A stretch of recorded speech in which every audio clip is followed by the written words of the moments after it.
No Christian should be in any fraternity, any sorority, any type of group that is ungodly or devotes themselves to some type of practice rooted in any negative origin. I'm going to be explaining why with this whiteboard right here. And the topic of fraternities and sororities for Christianity isn't very talked about. Most Christians are in fraternities and sororities themselves because they think about brotherhood and sisterhood and all the benefits. But wait, let's look into it. All right, so here is you right here. This is you right here, the Christian. You want to go to college and join a frat/sorority, but you praise Christ, which means that you should not hold any oath.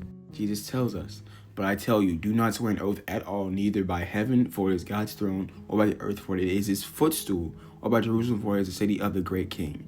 And do not swear by your head, for you cannot make even one hair white or black. All you need to say is simply yes or no. Anything beyond comes from the evil. And with these groups and these fraternities, you swear your life, these organizations, that you will serve these people throughout your entire life. That's not fishy to you at all. Next is paganism. I'm not talking about you like worshiping any other gods. People be like, yeah, I just serve Jesus. I'm a Sigma Alpha Beta Kappa whatever they for Christ. But the thing is, these things lead towards idols, which will then cause paganism accidentally. And you might be serving these things because people in your frat say, yeah, do it, bro. And you know it's wrong, but you choose to do it because this thing and this group is over your God, which is paganism. Because you're splitting between two sides. You cannot do that. And right here is Matthew 6:24, a verse that every Christian should know by heart. This verse says, no one can serve two masters, for you will hate one and love the other. You'll be devoted to one another and despise the other. You'll not serve God and be enslaved to money. This is about money, but this can be about literally anything. Even though it says money, this is not just about money. Of course, context will prove that.